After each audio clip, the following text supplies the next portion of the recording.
শীতের রাতে রুটি দিয়ে মাংস কার না ভালো লাগে? তো হ্যালো গাইস, আমি চলে এসেছি আমার নতুন ফার্স্ট মিনি ব্লগ নিয়ে। তোমাদের কেমন লাগে অবশ্যই কিন্তু কমেন্ট করে জানাবে। তো এদিকে আমি আটাটা বেড়ে ফেলেছি। আটাটা মেখেও বোল করে নিচ্ছি। এই যে বোল করে নিয়েছি, কারণ এখন ঠান্ডা তো আগে রুটিটা করে নিই। রুটিটা একটা একটা করে বেলে করতে গেলে অনেকটা সময় লেগে যায়। তার জন্য আমি রুটিটা আগে করে নিই। রুটিটা একটা একটা করে অনেকগুলোই রুটি করতে হয়েছে, কারণ আমরা 4-5 জন মিলে খাবো। তার জন্য অনেকগুলো রুটি করতে হয়েছে। এদিকে তো এইদিকে রুটিগুলো ছেঁকে নিয়ে তারপরে আমার মাংসের জন্য মশলা রেডি করতে হয়েছে। অনেকটা সময় ধরে একা একাই করেছি। আমার মেয়ে আমার ক্যামেরাটা একটু ধরে দিয়েছে। কেউ ক্যামেরা না ধরলে তো আমি ভিডিও করতে পারবো না। তো তোমাদের কিন্তু মন দিয়ে একটু স্কিপ করো না, পুরো ভিডিওটা দেখো। এদিকে আমি মাংসের মশলাটা কী কী দেবো সাজিয়ে নিয়েছি। সাজিয়ে নিয়ে মিক্সিতে করেছি। এখন তো পাটায় খুব কম করা হয়, কারেন্ট না থাকলে তখন হয়তো যেতেই হবে পাটায়। মিক্সিতে আমি মশলাটা করে নিলাম। এদিকে মিক্সিতে আমি মশলাটা তো করেই নিলাম।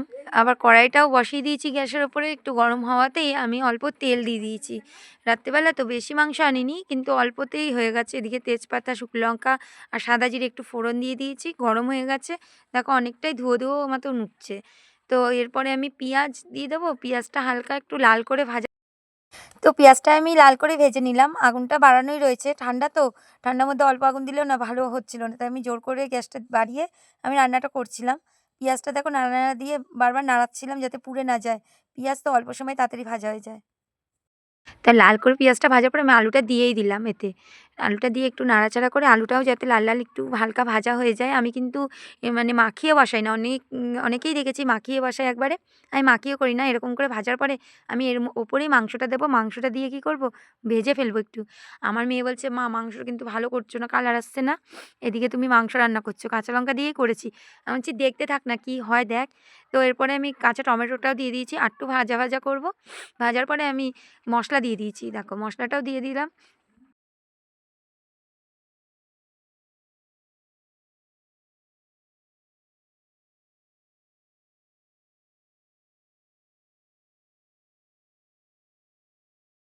মসলাটা দেওয়াতে নাড়াচাড়া করছি। আমার মেয়ে তো ক্যামেরা ধরছে আর বলছে, "মা কালার ভালো হচ্ছে না। কি করছো তুমি? অন্যদের মতো হচ্ছে না।" আমি বলছি, "দাঁড়া একটু হতে দে, তুই দেখ তো একটু কালার তো আসবেই।" আমি এবার হলুদটা দিয়ে দিচ্ছি। এই যে হলুদটা দিয়ে কষাবো, কষালে কি হবে? কালারটা এমনিই ফেরত আসবে। আমি কাঁচা লঙ্কা দিয়ে করেছি, একটাও শুকনো লঙ্কা দিইনি। জাস্ট একটা শুকনো লঙ্কা আমি ফোড়ন দিয়েছি। আর এদিকে তো হলুদ তো দিয়েই দিয়েছি পরিমাণ মতন, আর পরিমাণ মতন নুনটাও দিয়ে আরেকটু নাড়াচাড়া করে কষাতে থাকবো। আর অন্তত মুরগির মাংস করতে গেলে বা চিকেন করতে গেলে আগুনটা সবসময় বেশি করে করলে বেশি ভালো হয়। এটা যেহেতু নরম মাংস তো তাড়াতাড়ি হয়ে যায়। খুব ভালো করে এদিকে আমি কষানোর ভাব প্রস্তুতি করে দিচ্ছি। হালকা, হালকা দেখো গরম হয়ে ফুটছে। আর কষাচ্ছি, নাড়াতে হয় খুব। মাংসটা দেওয়ার পরে মানে একটু ভালো করে নাড়ালে কি হয়, মসলা-টসলাগুলো ভালো করে মাংসর গায়ে লেগে যায়। আর নাড়ানোর পরে অনেকটাই কষা, কষা ভাব হয়ে এসছে। আমি এরপরে কি করব বলো তো? থালা দিয়ে একটু ঢেকে দেবো। একটু জল দিয়ে এই যে কাঁচা তোমাদের তো ভুলেই গেছি বলতে। রসুন, আস্ত রসুন দিয়ে খাবে মাংসের মধ্যে।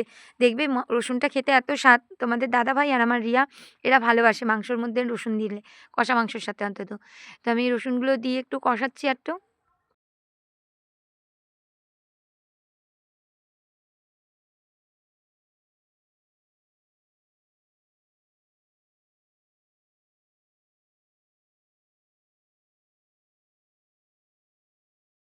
তো দেখো আমার মাংসটা কিন্তু ভালো মতনই কষানো হয়ে গেছে। এবারে আমি এটা তোমার কেনা জল দিয়েছি, কলের জল দিইনি। তো কেনা জলটা দিলাম কারণ ঠান্ডা লাগছে তো আবার আনতে যাবো। তার জন্য আর গেলাম না। বোতলে জল ছিল। ওই জলটাই দিয়ে দিয়েছি। তো এখন ফুটতে থাকুক। একটু ঢাকা দিয়ে ফুটাই, তারপরে তোমাদের দেখাচ্ছি।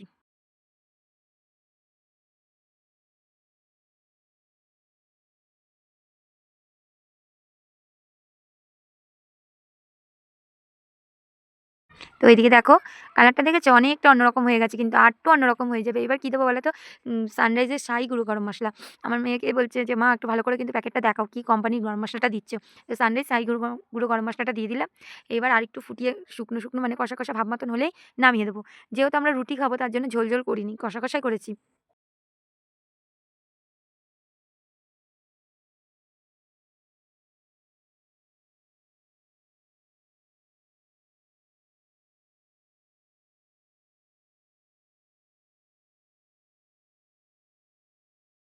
তো মাংস তো আমার অলরেডি করা হয়ে গেছে। এদিকে রিয়া বলছে, "মা খিদে পেয়েছে।" আমি ওকে আর ওর বুনুকে খেতে দিয়ে দিয়েছি।